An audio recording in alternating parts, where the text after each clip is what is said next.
excitada sobre el tema dels 25 anys de Figo. La gent li diu traïdor, ho porta malament. Per què ens passa això 25 anys després? Deixeu-me que saludi a l'Oriol Mercader. Bona tarda, Oriol. Hola, bon dia.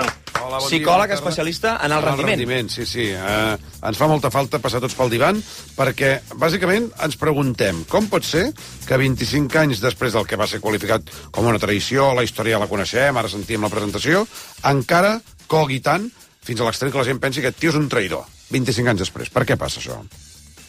Primer, per entendre-ho, hem d'anar a buscar la psicologia esportiva, que és tot el contrari al divan. Aquí ho sento, però t'haig de corregir. Aquí el psicoanàlisi no pinta res. És una cosa que ha quedat del passat.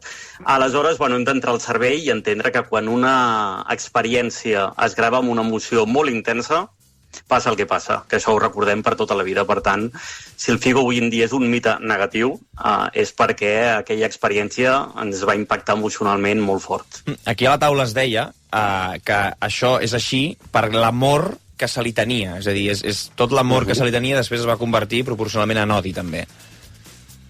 Correcte, això és un mecanisme de defensa. Quan ho deixem amb la parella passa a ser una persona que en genera fins i tot rebuig i a vegades odi.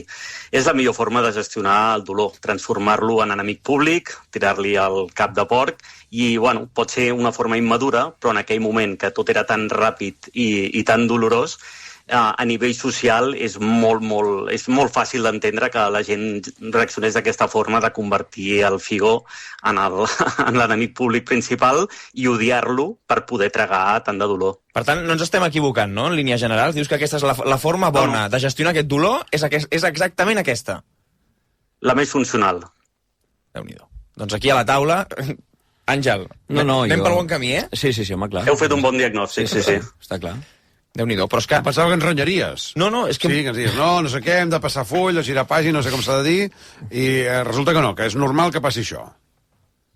Us he renyat amb el divan, però amb això heu fet un diagnòstic molt bo. És que, per exemple, ara volíem recordar també alguna figura.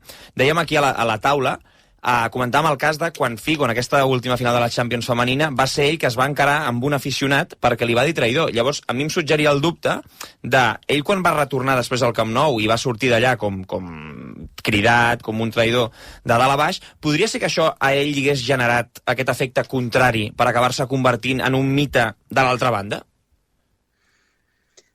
El mite ja el teníem, més que res que s'ha de mirar el context. El Figo no va marxar, el Figo ens va abandonar. O sigui, el Barça no és un club, és una identitat col·lectiva. Llavors, al moment que...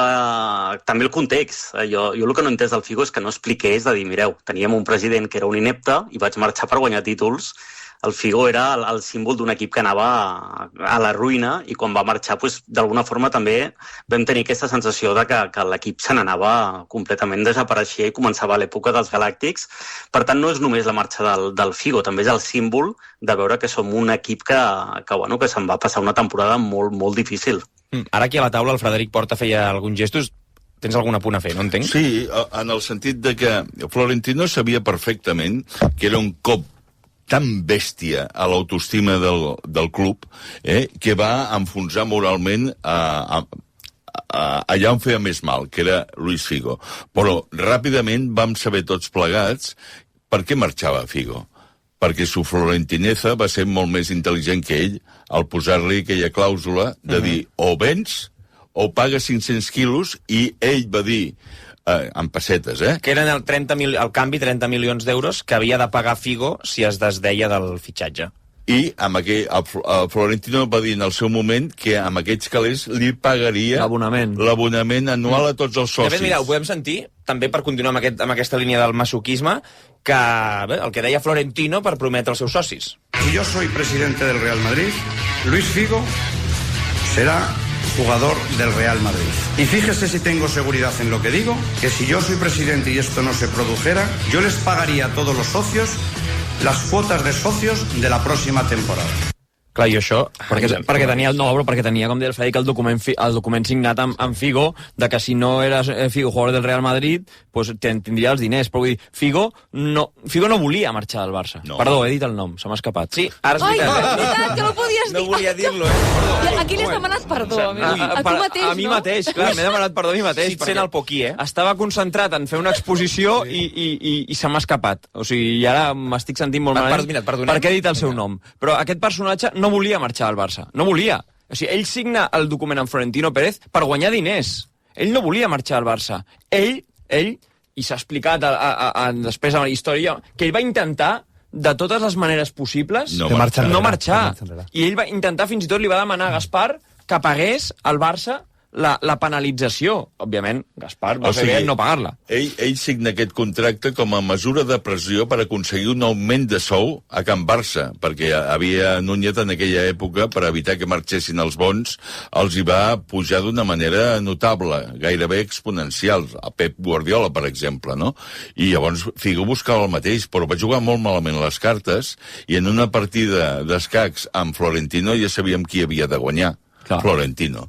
I aleshores es va quedar, només cal veure 25 anys després encara la cara que posa Figo el dia de la seva presentació, que és com si visqués un malson. Marciano. Sí. De fet, ell després, en una entrevista, anys després, es justifica dient que tots aquells moments havien sigut d'emocions molt fortes i que no estaven al seu màxim moment de felicitat. Que jo entenc que si tu fitxes pel Madrid has d'estar content en aquell moment. Ell no volia. Aviam, té un històric que el mata, a Figo, que és la duplicitat de contracte amb la Juventus i el Parma, que el porta originalment al Barça. El Barça ve cap aquí perquè el tio havia firmat contracte amb 2 clubs italians.